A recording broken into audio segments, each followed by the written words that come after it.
خیرکم من تعلم القرآن وعلمہ.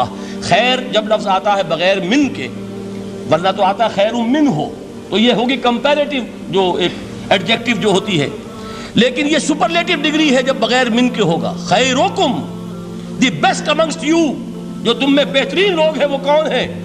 من تعلم القرآن وعلمہ، جو قرآن سیکھیں اور سکھائیں، قرآن پڑھیں اور اسے بیان کریں.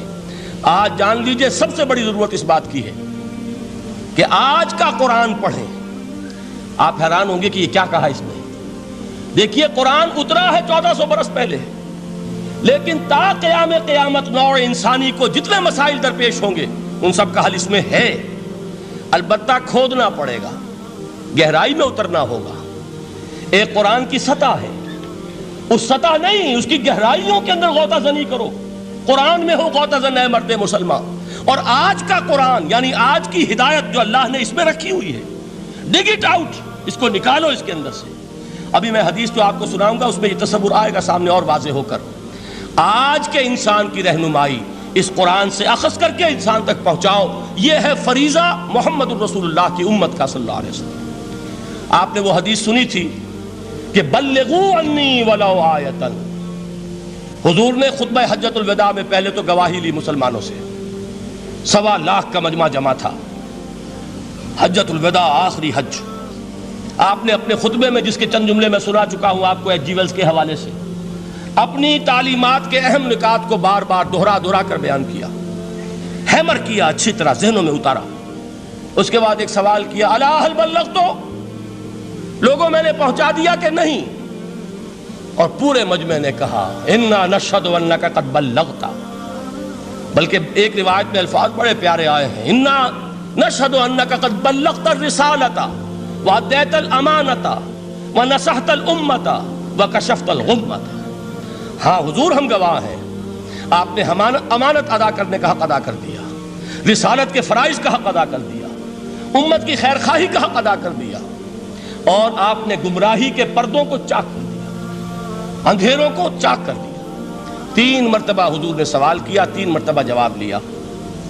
پھر آپ نے نگاہ آسمان کی طرف اٹھائی، انگشت شہادت سے 3 مرتبہ اشارہ کیا، اللہم اشہد، اللہم اشہد، اللہم اشہد. اے اللہ تو بھی گواہ رہے، یہ مان رہے ہیں کہ میں نے یہ قرآن ان تک پہنچا دیا.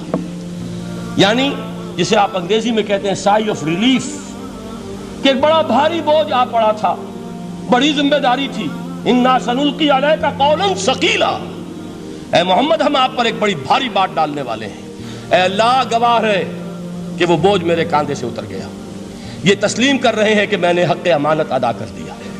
تیری امانت تھی میرے پاس یہ کلام، اللہ کا یہ پیغام انسانوں کے لیے نازل ہوا محمد پر صلی اللہ علیہ وسلم. تو امانت کا بوجھ کس کے بارے گراں، کس کے کاندھے پر ہے؟ حضور کے. اگر ادا نہ کرتے، ابھی وہ آپ نے آیت سنی تھی، یا ایھا النبی بلغ ما انزل الیک من ربک فإن لم تفعل فما بلغت رسالتہ.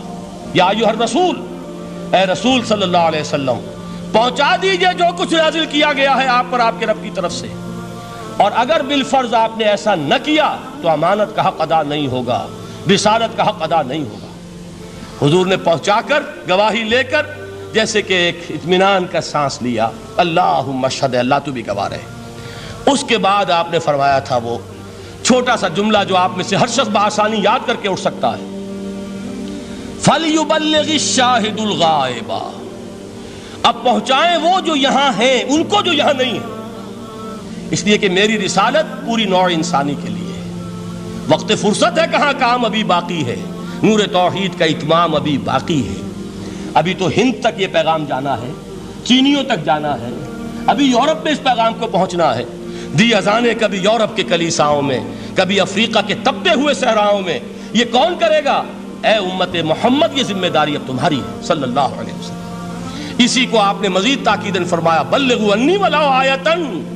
میرا کوئی امتی بھی اس سے بالکل فارغ نہ رہ جائے، بالکل محروم نہ رہے، ایک آیت بھی پہنچا سکتا ہو تو پہنچائے.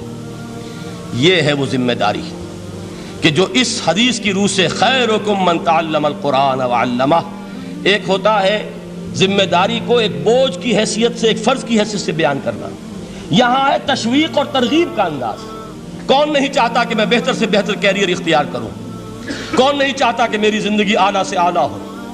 کون نہیں چاہتا کہ میرا وقت جو ہے اس کی بڑی سے بڑی قیمت مجھے ملے؟ کاش کہ ہمیں معلوم ہوتا کہ قرآن کا سیکھنا اور سکھانا کتنا اعلیٰ کیریئر ہے۔ کاش کہ ہمیں معلوم ہوتا کہ قرآن کی تبلیغ اور دعوت، اس میں جو لمحہ گزر رہا ہے وہ کتنا قیمتی ہو گیا ہے، اس کا کتنا بڑا جو ثواب اللہ کے ہاں ملنا ہے۔ تو خیرکم من تعلم القرآن وعلمہ، تم میں سے بہترین لوگ وہ ہیں جو قرآن سیکھیں اور سکھائیں۔ دوسری حدیث حضرت عمر سے مروی ہے رضی اللہ تعالیٰ عنہ۔ یہ پہلی روایت متفق علیہ تھی، بخاری اور مسلم دونوں میں موجود ہے۔ دوسری روایت صحیح مسلم کی ہے۔ حضرت عمر فرماتے ہیں قال قال رسول اللہ صلی اللہ علیہ وسلم ان اللہ یرفع بہذا الکتاب اقواما ویضع بہ آخرین، اللہ اب اس کتاب کے ذریعے قوموں کو اٹھائے گا اور اسی کو ترک کرنے کے باعث رسوا کر دے گا۔ یہ ہے اب ابد الآباد تک کے لیے، خاص طور پر مسلمانوں کے لیے اللہ تعالیٰ کا یہ قانون۔ اس کتاب کو لے کر اٹھیں گے سربلند ہوں گے، اس کتاب کو پیٹھ دکھائیں گے ذلیل کر دیے گا۔ یہ گویا کہ اب امت مسلمہ کی قسمت جو ہے وہ تلے گی اس کتاب کی میزان میں، اسی میں طے ہوگا کہ ان کے لیے عروج ہو یا زوال ہو۔ اسی کو وہ جواب شکوہ میں علامہ اقبال نے سادہ ترین الفاظ میں کہا تھا، وہ زمانے میں معزز تھے مسلمان ہو کر اور تم خوار ہوئے تاریک قرآن ہو کر۔